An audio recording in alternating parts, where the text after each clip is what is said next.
First contact with the customer, what should you be thinking? Happy endings. Not just a 5-star review from the customer, but everybody's happy. The shop is happy. Things were efficient, smooth, on time, profitable. I believe this all starts with a great form. And great forms think about every system that job is going to encounter. I'm going to go through the production work order. And as we do, block by block, check mark by check mark, I'll be giving you some of my commentary along the way. So when you're filling out the form, you're not just taking in information. This is an interview. It helps you input the information you need on one hand, but it guides you to ask the right questions as you go through the process. So I'm going to open up on my screen right now. Here's the CorPro Signs production order. This comes in digital form. Also, you can print it out and write the information in, and it will be stored in the shared directory. As soon as you start a job, take a call, even if it's just an estimate, open a file.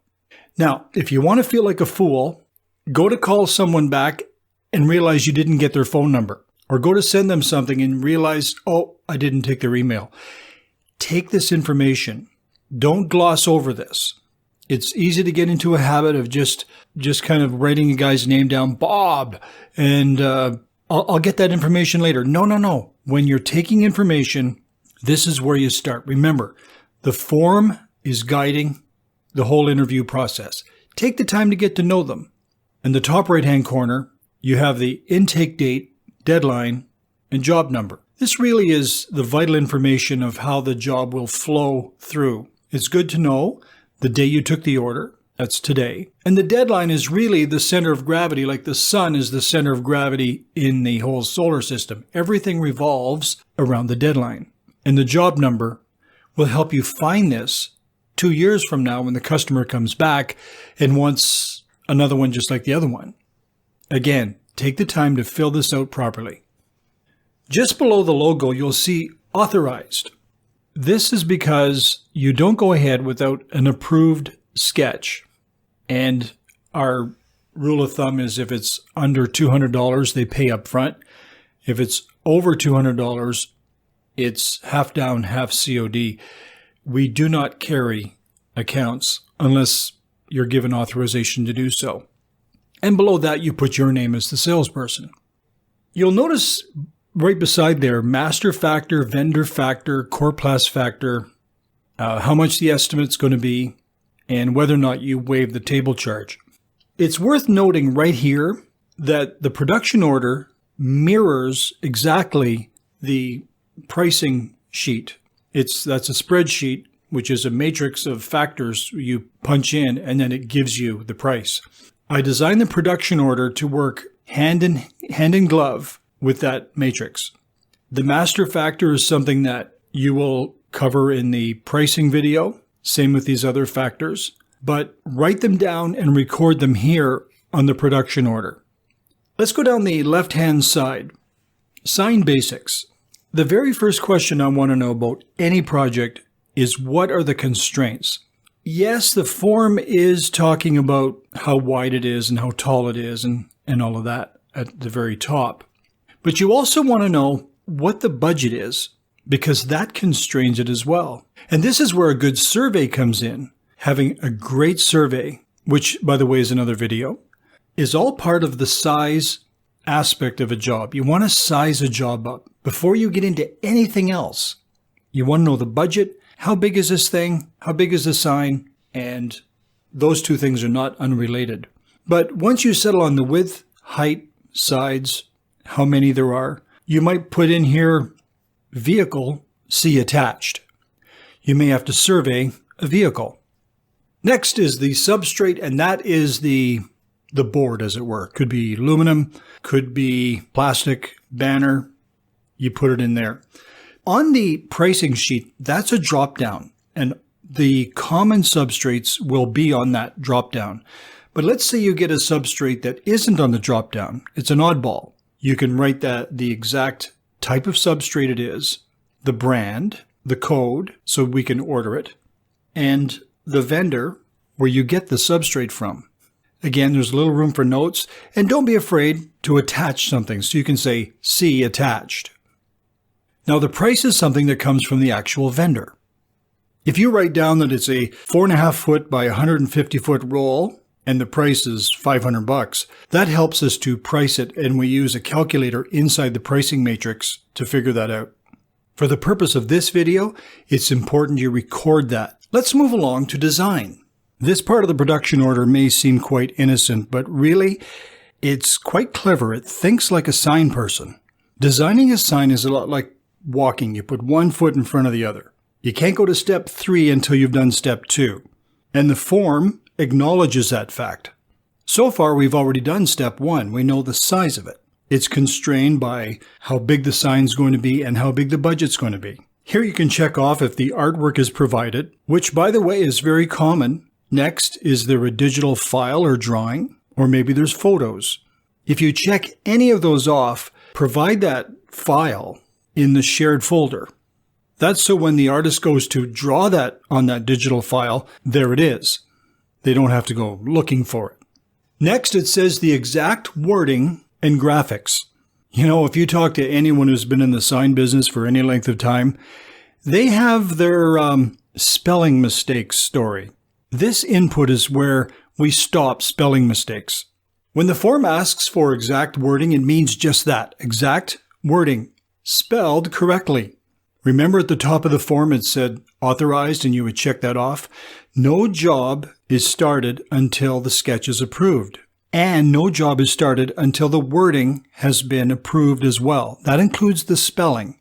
Clip and paste this into a document, could be even an email, and send it to the customer and say, is this spelled properly? Say it's a simple name tag for a desk that says Sandy Jones. Is that with a Y, an I, an IE? Double check. The simplest things can trip you up.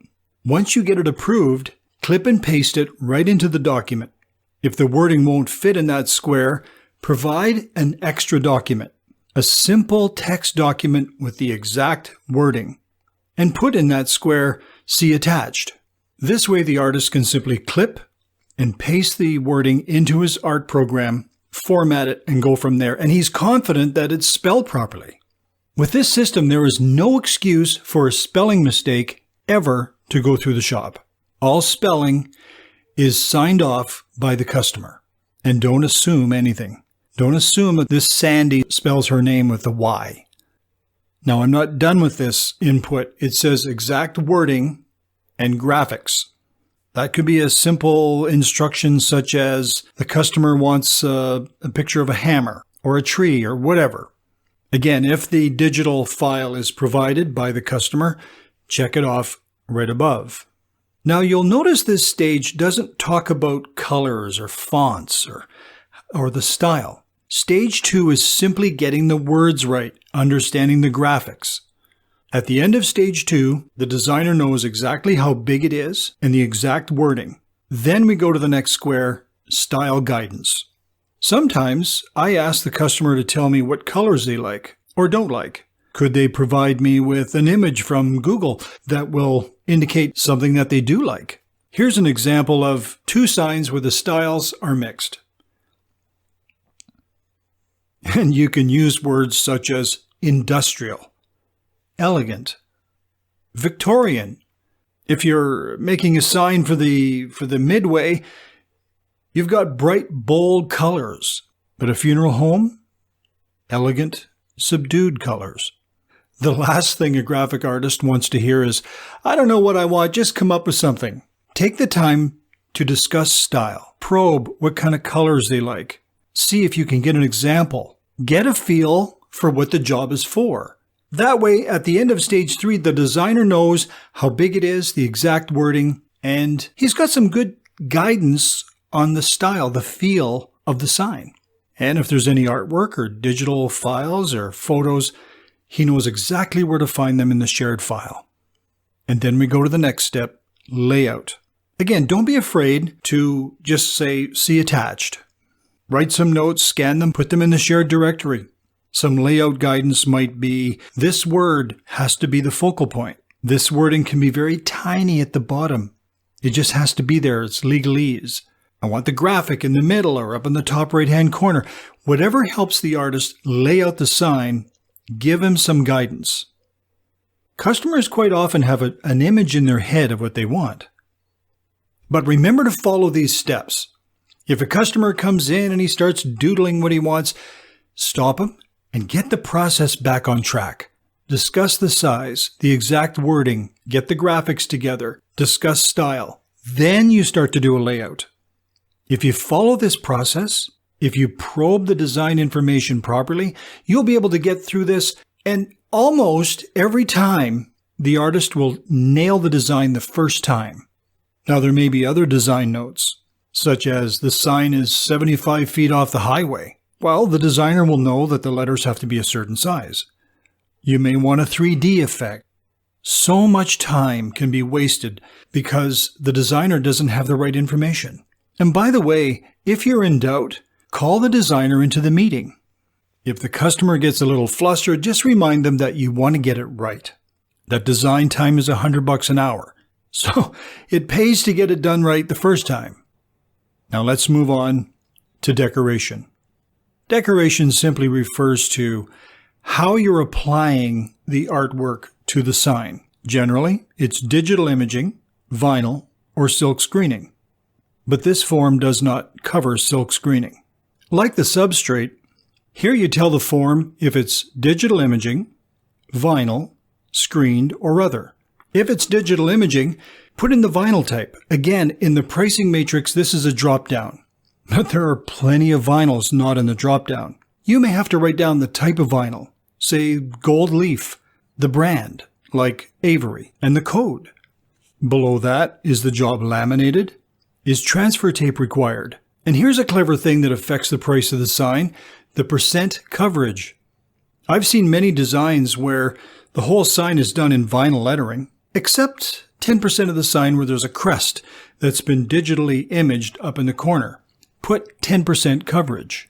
And below that, there's an area where you can put notes regarding the digital imaging.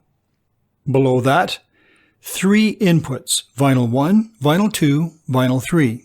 Again, type of vinyl, the brand, the code in case it's not in the drop-down, in the off chance it may be laminated. Transfer tape is almost always required, but not always in case you're just providing vinyl lettering. Then you don't need to use transfer tape. And again, let's say you have a sign with all black and a little bit of blue. And the blue is about 10% of the sign and the rest is black.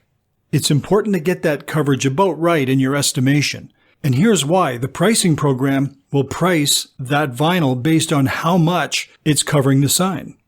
But for the most part, the decoration details, whether it's digital imaging or vinyl, what kind, how much, is it laminated, is there transfer tape, that is pretty straightforward and it's covered there. Now let's go back up to where it says add-ons. The first section is general job notes. Miles from the shop. Let's say a job is 70 miles from the shop. By the way, you can determine that from a Google search. You can literally type in, what's the distance between 5129 Forest Hills Court Loves Park and 123 Any Street in McHenry? Let's say it's 80 miles. The pricing program will take that 80 miles, subtract 20, because 20 is our trading area and we don't charge for that. Then move along. Is there a site survey? We charge for that as well. Usually the truck can get the job done in one trip. Sometimes 2 or 3 are required. Put that in there. And if the boom truck is required, put in how many hours it's required. And then it says Julie, which is not a person, that is call before you dig.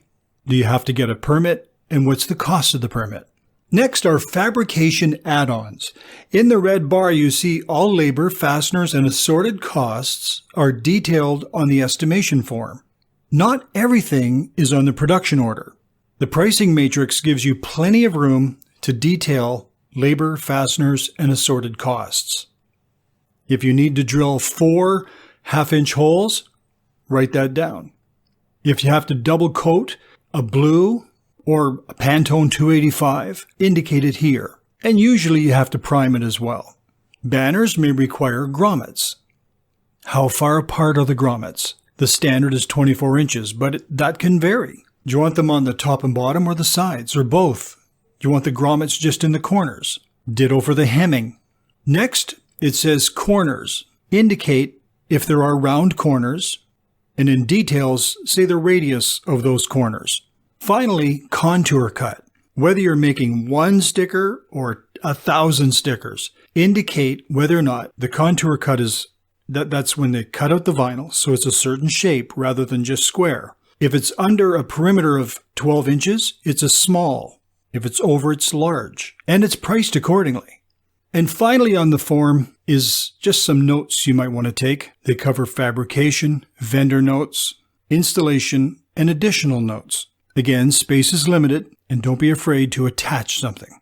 So there you have it, the production order sheet. It works hand in glove with the pricing matrix spreadsheet. So get to know both of these documents, and they will serve you well in making this job and every job have a happy ending. Thanks.